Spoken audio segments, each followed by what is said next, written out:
Bonsoir.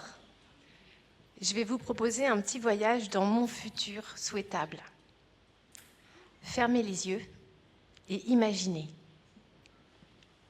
Vous sortez de chez vous et enfin, vous pouvez respirer à plein poumon.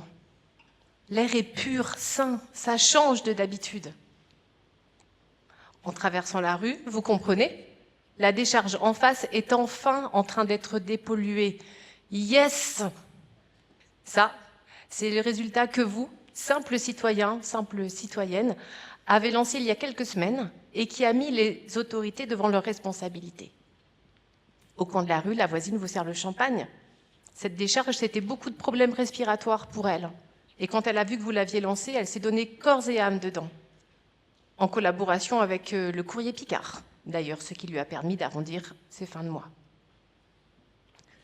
En passant devant la place de l'Hôtel de Ville, vous filez un coup de main aux enseignants qui organisent la toute première compétition de fact-checking, de vérification de l'information.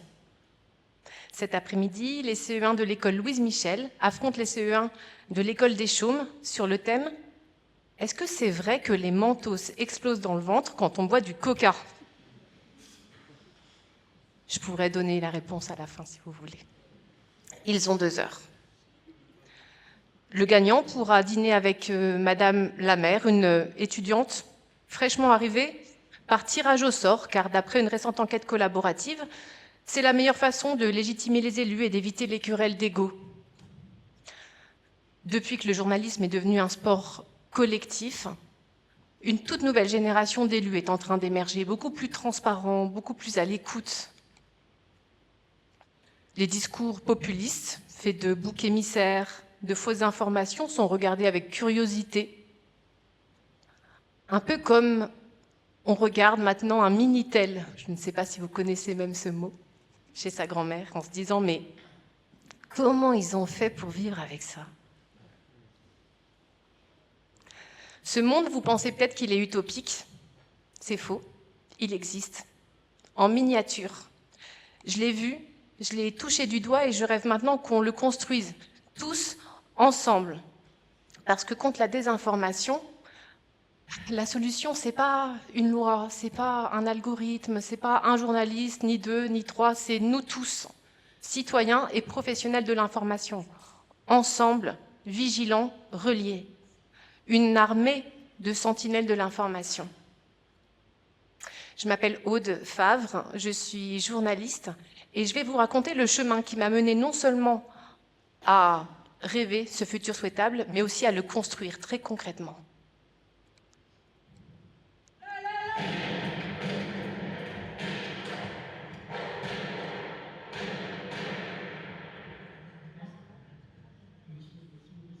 Ces coups de feu, c'est toujours quelque chose qui résonne chez moi très fort, chez des millions de Français aussi, depuis ce jour du 7 janvier 2015. Ce jour-là, je décide d'enquêter de chez moi, quand j'apprends soudain que toute une rédaction vient d'être décimée, assassinée en plein Paris. J'allume ma télévision. Ces images-là me saisissent, parce que ceux qui fuient là, c'est mes collègues. Charlie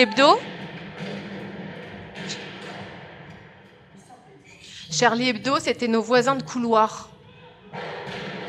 Et si j'avais pas été en télétravail ce jour-là, vous m'auriez peut-être vu, moi aussi, courir sur le toit de cet immeuble parisien.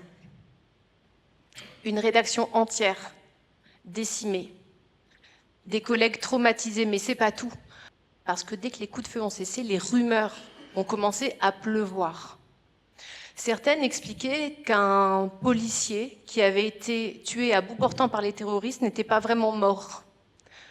D'autres expliquaient que la vidéo que vous venez de voir était en fait falsifiée, truquée. Et d'autres encore insinuaient que mes collègues savaient très bien que l'attentat allait se produire. La preuve, Benoît, ici, mon collègue, porte sur lui un gilet pare-balles. Troublant, non? Est-ce qu'il était vraiment au courant que l'attentat allait se produire? Et s'il l'était, Est-ce que ça fait de lui un complice? Qu'est-ce que vous en pensez? Quand je montre ces images à des élèves en classe, je vois bien qu'ils trouvent ça souvent suspicieux. Probablement que vous pensez la même chose. L'explication, pourtant, elle est assez simple. Dans beaucoup de rédactions, il y a des gilets pare-balles dans des placards parce que les journalistes se rendent régulièrement dans des terrains très dangereux, des zones de conflit. Et donc, en entendant les terroristes monter dans l'immeuble, Benoît ainsi que d'autres collègues ont tout simplement pris les gilets pare-balles. C'est tout. Mais ça, pour le savoir, il fallait faire ce que les dizaines de milliers d'internautes qui avaient été contaminés par cette idée avaient visiblement du mal à faire, se déconnecter des réseaux sociaux, revenir dans la vraie vie, envoyer un mail à la rédac, nous appeler « Allô, pourquoi est-ce qu'il y a des gens qui ont des gilets pare-balles sur le toit ?» Quelque chose de simple. Personne ne l'a fait. Et Benoît et ses collègues se sont retrouvés accusés de tous les maux, du jour au lendemain. J'ai compris ce jour-là que nos connexions numériques pouvaient nous déconnecter complètement, en fait, du réel. En regardant de plus près, j'ai vu que les gens qui propageaient ces théories fumeuses s'appliquaient à détourner leurs abonnés de l'information de qualité. Ils les incitaient à ne pas suivre les journalistes, à ne fermer les yeux sur tous les fact-checking qui étaient faits. Et j'ai compris. J'ai compris que leur but, c'était de détourner les gens de l'information juste, équilibrée, sourcée pour mieux les manipuler et pour en tirer du profit. Et ça m'a mise hors de moi. Il fallait que je matérialise cette colère. Je ne savais pas quoi faire, comment la matérialiser. Et j'ai proposé à ma sœur, qui était en école d'architecture, de créer un immense crayon, car je savais qu'il y avait une marche, une grande marche qui allait se produire à Paris. Ça, c'est notre crayon. Il faisait 3 ou 4 mètres de long, je crois. D'un côté, on avait écrit « Free », libre, et de l'autre « Not afraid », même pas peur. Comme un défi, en fait, en disant « On ne laissera pas faire ». Le jour de la marche, cette fameuse marche du 11 janvier, ce crayon, je l'ai promené partout dans Paris. J'en étais tellement fière. C'était vraiment une façon de matérialiser toute cette colère que j'avais en moi. On l'a hissé sur toutes les statues, à tel point qu'il a été baptisé dans la presse « le crayon guidant le peuple ».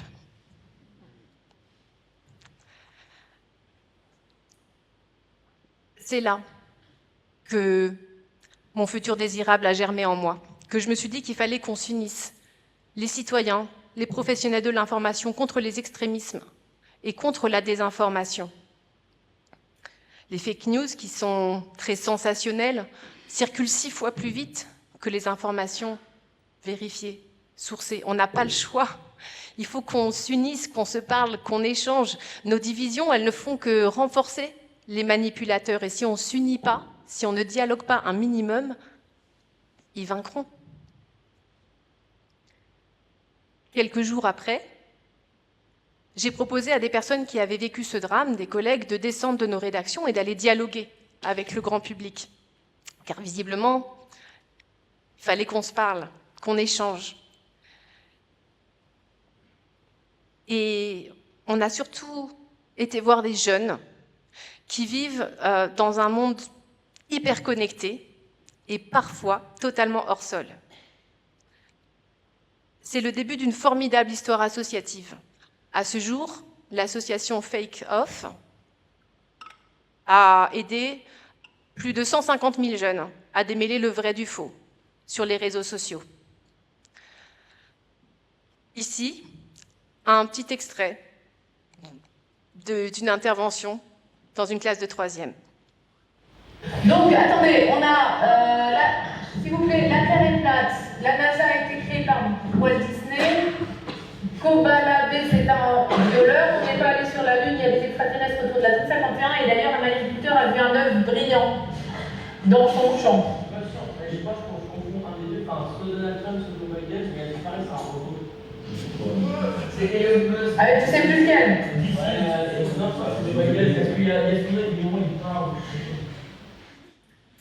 Attendez.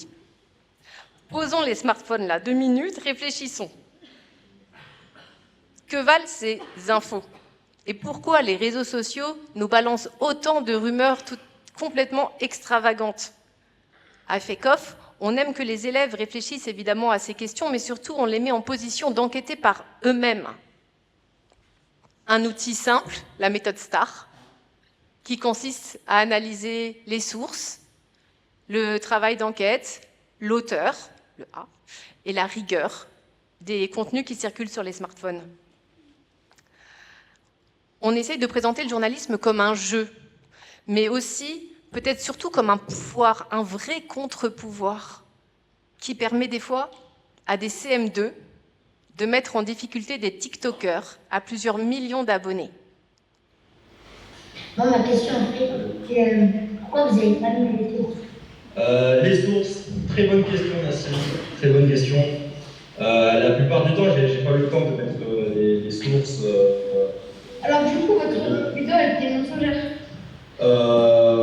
Oui, pour être clair, oui, c'était une vidéo mensongère. On le remercie pour cette honnêteté. Ce TikToker, c'est 5 millions d'abonnés. Ça peut paraître énorme, mais c'est rien du tout, je vous assure. Rien du tout dans l'océan du grand n'importe quoi, de ce qui circule, notamment sur les réseaux sociaux. Les gens comme lui, il y en a énormément. Ils gagnent très bien leur vie parce que leurs contenus sont poussés par des algorithmes qui donnent la prime au sensationnel, au putaclic, comme on dit parfois. Mais ce business, il peut avoir des conséquences terribles. Vous vous souvenez peut-être de la mouvance complotiste QAnon aux États-Unis et de son rôle mobilisateur dans l'assaut du Capitole à Washington, qui a été considéré comme une tentative de coup d'État. Il y a quelques mois, en Roumanie, c'est toute une élection présidentielle qui a dû être annulée car elle était manipulée par des acteurs pro-russes qui boostaient artificiellement un candidat d'extrême droite. La désinformation climatique retarde depuis des décennies une action pourtant si urgente. Désinformation climatique financée par un certain nombre de lobbies, par ailleurs. Enfin, une maladie qu'on croyait presque disparue, la rougeole, à cause de beaucoup de discours anti-vaccins, revient en force dans de nombreux pays. C'est une maladie extrêmement contagieuse, beaucoup plus que le Covid, et mortelle. Tous ces dégâts, ils sont le fait d'un petit nombre en réalité de super désinformateurs. Ils ne sont pas si nombreux. Et j'ai eu l'occasion d'en rencontrer un dans une enquête pour France 2 il y a quelques années, un super désinformateur à 200 000 € par mois. 200 000 € par mois en ne faisant pas grand-chose, parce qu'il n'y a pas de Benoît à appeler, pas de coup de fil à passer, aucun rapport à lire, juste de l'imagination. Sa spécialité, c'était d'accuser de crimes des personnes innocentes. Et j'avais rencontré une de ses victimes, Joël, un jeune d'une vingtaine d'années qui était devenu dépressif et qui avait dû fuir sa maison à cause des menaces de mort. C'était il y a quelques années et l'intelligence artificielle n'était pas encore là. Face à cela, les journalistes se précarisent d'année en année. Beaucoup désertent la profession. J'ai des amis qui désertent la profession quasiment tous les ans. Aujourd'hui, 4 jeunes journalistes sur 10 posent le stylo ou la caméra au bout de 7 ans. Face à cela, qu'est-ce qu'on peut faire d'autre que de se rassembler pour lutter contre cette vague énorme de désinformation? Et je pense qu'il est temps pour nous, journalistes, de montrer tout l'envers du décor. L'envers du décor du journalisme, c'est-à-dire ses zones d'ombre, ses doutes parfois, mais aussi les forces, tout ce que le journalisme permet. Qu'il s'agisse de cartographier des polluants invisibles, de révéler l'appartenance d'élus à des groupes Facebook racistes, qu'il s'agisse de révéler des affaires de corruption au plus haut sommet de l'État. Sur toutes ces questions, les journalistes bravent les intimidations, je vous jure qu'il y en a beaucoup, et les menaces pour vous informer. C'est un service public. Si vous défendez les journalistes, vous vous défendez vous-même. Vous défendez votre droit, c'est un droit, l'information juste, de qualité. D'un côté, je vois des citoyens, pour beaucoup déboussolés, qui sont de plus en plus préoccupés par les fake news, et de l'autre, des journalistes, dont je fais partie, des fact-checkers, souvent fatigués, parce qu'ils voient bien que leur travail n'a pas l'impact qu'il devrait avoir. Et si contre la désinformation, il suffisait de s'unir? Il y a quelques années, durant la pandémie de Covid-19, j'ai vu les discours anti-masques et anti-vaccins, et j'ai compris à nouveau la gravité qu'ils pouvaient donner, le danger qu'ils pouvaient faire courir aux gens. À nouveau, j'étais extrêmement en colère contre les personnes qui propagent ces désinformations, et c'est là que je me suis dit qu'il fallait mettre la première pierre de ce futur souhaitable. J'ai proposé à toute la communauté qui me suit sur YouTube, et ils sont nombreux, je leur ai proposé d'enquêter avec moi.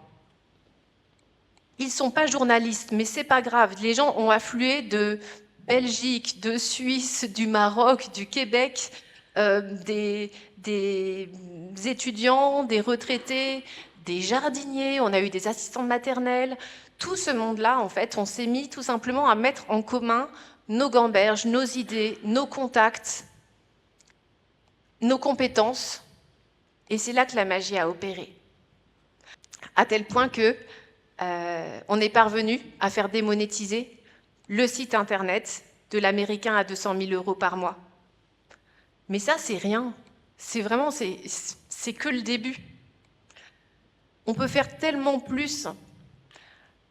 On a posé la première pierre, mais il y a tout le chantier maintenant à construire. Et vraiment, le défi est immense. Vous pouvez nous rejoindre dans l'association Citizen Facts. Mon futur souhaitable que je vous ai partagé, c'est plus seulement le mien aujourd'hui, c'est celui de plus d'1 millier de citoyens qui sont dans la rédaction collaborative. Et notre souhait, ce qu'on veut, c'est que, d'une certaine manière, chacun d'entre vous dans cette salle devienne un promoteur de l'information juste, un gardien de nos démocraties menacées, une lumière dans la nuit qui avance, mais qui n'est pas une fatalité. Tout ça ne tient qu'à nous. On commence quand vous voulez, je suis prête. Merci.